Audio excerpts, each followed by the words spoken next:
So a friend of mine came to me the other day and said, "Hey, Matt, I want to buy a house." I was so excited for him. Like, this is the first time he's taken a step toward growing his wealth. But then came the problems. It came to light that he did not have a solid foundation. His credit score was way too low. He also had a mountain of debt, and he did not have the available funds that he needed for at least even a down payment on a house. Of course, a down payment isn't a game changer, but to get started, you might want to have something in the form of capital. The thing is, this is not a unique scenario at all. This situation is shared by millions, old and young alike, that do not have the education needed to build that financial foundation. Hi everyone, I'm Matt Nicholson with Inside Investing. Today I'm going to give you those 5 tips to build that financial foundation.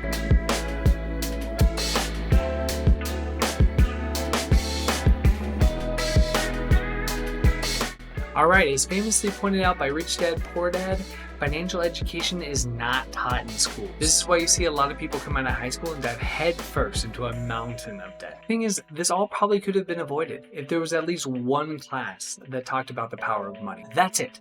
Just one. Instead, we learn about Shakespeare. Like, why art thou so broke? This video can be considered rookie advice. But really, this is for anybody that does not have that financial foundation needed to grow their wealth. Remember, this information and a lot more can be found on InsideVesting.com. All right, let's get to it. So, foundation pillar number 1. Create an artificial zero. I hope it's no surprise to anyone out there that big banks are all about making money. One of the biggest ways that banks make their money is to take advantage of a lot of people that are struggling to even have money in the first place. This scam is called overdraft protection. Now, the banks claim that they're helping you out by letting you overdraft in your account just by a little bit. This way you can afford to buy food for your kids or whatever you need it for. But really what they're doing is they're charging you like $40 to overdraft in your account. Like, you already don't have the money, yet they're going to be like, yes, give me more. And the thing is, it doesn't even matter if it's $1, $5, $10 you overdraft, they're charging you a set amount the entire time. So if you go over by $1, that costs you $41. Good job. So with all that being said, instead of the banks just saying, hey, sorry, you can't take out any more money, you don't have enough money, they're saying, congratulations, here's more debt. I think this calls for story time. Yes, let's do a story time. Okay, so here I was in college. San Diego State, by the way. I had a couple friends. Let's just call them Mark and Drew. So one day, Drew decided to be really funny and took Mark's debit card. And he went onto an adult store and purchased an adult toy. He figured that it would be really funny if this toy and a subscription to whatever adult magazine came to the house with Mark's name on it. It would be hilarious. So this toy ended up costing $40, and Drew slipped the debit card right back into Mark's wallet without him ever knowing. What Drew did not know was that Mark only had $45 in his account. So here goes Mark with his $45 in his account, goes and puts in gas for $30 into his account, goes out to lunch for $10, and he's thinking, yep, still got $5, I'm a responsible adult. In reality, Mark overdrew his account, not once, but twice. So this joke of an adult toy ended up costing Mark $120. That's $40 for the toy and $80 in overdraft charges. Don't get me wrong, it was hilarious. But this is a prime example of how banks take advantage of everyday people. Alright, so how do we solve this? How do we prevent banks from taking our money when we don't have money to just give away? Well, there is an easy solution. Creating an artificial zero. So sometime in college, I had an epiphany moment. I had the exact same thing happen where I overdrew my account because I didn't understand the difference between actual and available balance. And not knowing this information caused me to overdraft my account by $200. And in college, that hurt. So I decided at that point I was going to create an artificial zero. I set it to $1,500. $1,500 wasn't too high that I was like, wow, how am I going to get that much money to start? And it wasn't so low that I could accidentally blow through it in a weekend. I hope not. But at that point, at that $1,500 mark, that's my zero. That's my absolute zero. When I was at $1,495, I was broke. I could not spend any more money until I made that extra $5 up to get over the $1,500. And the thing is, it worked. It worked really well. I turned off overdraft protection and I never looked back. I never went to zero. I always kept that $1,500 mark, and I was able to budget to make sure I stayed above the $1,500. All right, financial pillar number 2. Get a high yield savings account. I know you're probably thinking, yeah, get a savings account. No. And yes, it's not new information, but the thing is, the type of savings account is where the difference is. The reason why it's such a difference is big banks, once again, are trying to make money off of you. I mean, at the time of this recording, big banks are offering a 0.01% on their savings accounts. Yes, interest rates are really low, but 0.01, like really 1/100%, that's what you're going to give me on my money on my savings account? I'm sure you've seen it on the news where inflation concerns, the inflation's so high. But do you know the average inflation rate is 1 to 2%? So they're giving you 1/100% on your money. Meanwhile, the economy is going up at 1 to 2%. Doesn't make any sense. That means your money is moving at like snail's pace. Actually, take it back. A snail is lapping you. And the thing is also, a lot of these banks charge a monthly maintenance fee.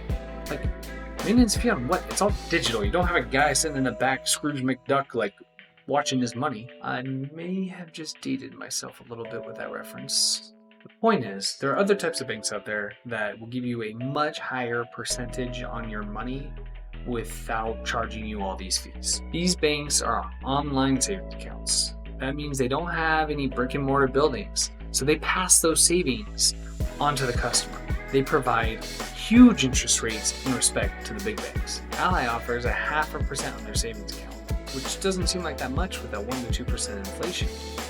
But on the other hand, that's 50 times better than the big banks. I do want to note that the interest rates do fluctuate up and down based on the economy. So when you hear on the news that mortgage rates, interest rates, all of these different rates have gone up, so do the rates in the savings accounts.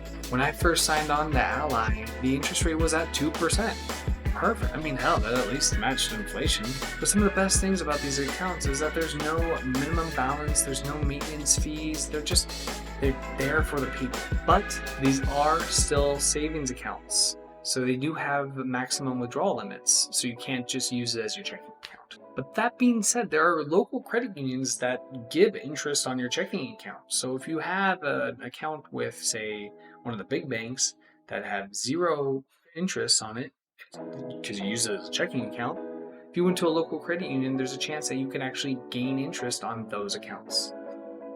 I mean, I think that's pretty cool. My money's just sitting there not making any interest while I'm using it to pay bills, but that's pretty good. All right, financial pillar number 3, set up budgets. The 2 biggest approaches that come to mind when setting up a budget is really comes down to how much you can control your spending when using your credit card or debit card. If you have 0 control when it comes to a credit card or a debit card, you should look at the Dave Ramsey envelope method. This method involves having a bunch of envelopes where you write down restaurants or cable bill, and you put cash in those envelopes. Now, as you go through the month, when you need to pay for the cable bill, you take the money out of that envelope. Or you want to go out to dinner tonight, so you use the restaurant budget and you pull money out of that. But once that money's gone, you're done. No more restaurants, no more lattes, done. And let me tell you, it is a huge gut check when you run out of beer money before Cinco de Mayo. But for those who can handle their credit card spending, I highly suggest Mint.com. This site is owned by Intuit, the ones who own Quicken or QuickBooks. It allows you to link all of your accounts and track your spending and categorizes it perfectly for you. I know there's a lot of banks out there these days that do a lot of that, like tracking your spending, have little pie charts and whatnot. But with Mint, you can set up budgets across all of your accounts and track how you're spending. It will send you an email screaming at you that you just went over your restaurant budget at Chili's. And the thing is, you can set up your budgets initially based on your previous month's spending to kind of guide you into what you should or should not be spending your money on. The software makes it really easy to create these budgets, and it'll tell you at the end of the budget if you're saving money or you need to cut down in some places. I really did not understand how much I was spending on restaurants and bars until I set up these budgets and would get an email on the 15th of the month saying that I've already gone over my budget. The beauty of budgets is it puts it right in your face what you're spending and how you're spending, and that is critical to make sure that you're building that financial foundation. Pillar number 4, build a credit history. So credit is incredibly important.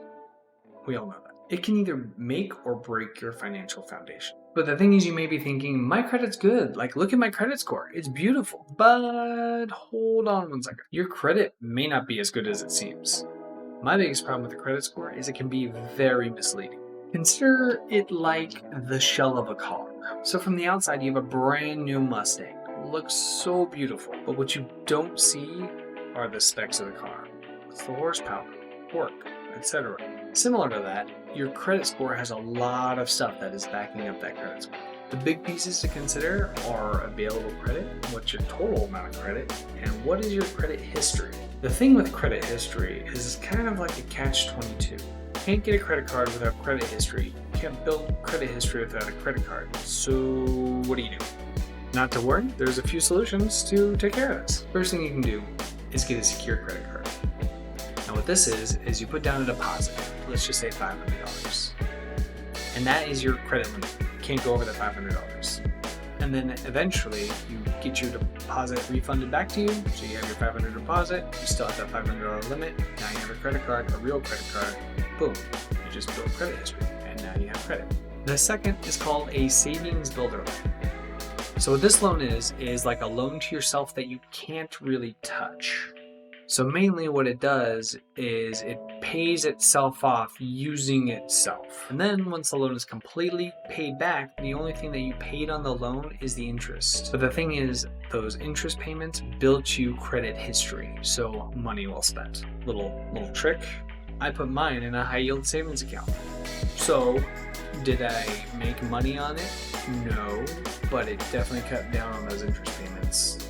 All right, the last pillar, number 5, consolidate your debt. First off, I want to say not all debt is bad debt, so I don't want you to think that. So with that being said, make sure you know what debt you need to pay off, like, soon. Many times you'll see people with multiple credit cards that are maxed out. They got a car loan, they got a personal loan to pay bills, etc., etc. The high interest rates on these loans and credit cards can be crippling. So I suggest looking into a couple of options. The first thing you can do is get a loan to consolidate all of your debt into one payment, and hopefully this loan will have a lower interest rate than all the credit cards that you're consolidating. This way, the overall payment will be lower than the sum of the individual payments. The next thing is another Dave Ramsey strategy. What you do is you take a little bit of extra money and you go to one of your credit cards and you apply that extra money to that credit card. Ideally, this will be the credit card with the highest interest payment or the lowest amount on that card. What you do is you create a snowball effect where you pay off one, you take that payment, apply it to the next one, get that paid off sooner, take the payment from those two, go to the third one, get that paid off even sooner, so on and so forth, and eventually you're debt free. And it didn't really change your spending habits at all. But I want to note that just because you paid off one credit card does not mean you can go on a spending spree. You've got to control your spending to build this financial foundation. Now is the time to use your debts responsibly. All right, so those were the 5 pillars of your financial foundation. So tell me what you think. Do you have a funny story from one of the pillars like I did? Please tell me down below in the comments. I really want to know. And remember, don't forget to like and subscribe to get more tips like this in the future. Thanks.